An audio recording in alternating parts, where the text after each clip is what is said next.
তরিকা অজুতে নিয়ত করা সুন্নত বিসমিল্লাহ বলা সুন্নত দোনো হাতের কবজি সহ 3 বার ধোয়া সুন্নত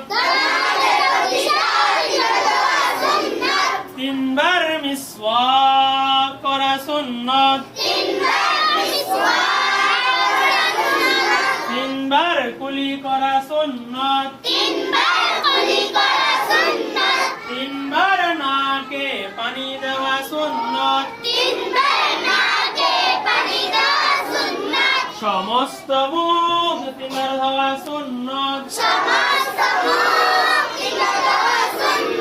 ডান হাতের কনি সহ 3 বার ধোয়া সুন্নত বাম হাতের কনি সহ 3 বার ধোয়া সুন্নত দোনো হাতের আঙ্গুলি খিলাল করা সুন্নত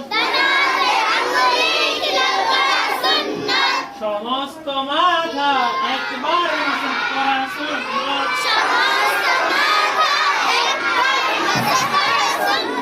কান মাসাজ করা সুন্নত গর্দান মাসাজ করা মুস্তাহাব ডান পায়ের টাকনু সহ 3 বার ধোয়া সুন্নত বাম পায়ে টাকনু সহ 3 বার ধোয়া সুন্নত দোনো পায়ের আঙ্গুলি খিলাল করা সুন্নত এই উজু করার 16টি তরিকা সবাই বাসা থেকে মুখস্থ করে আসবেন, ঠিক আছে?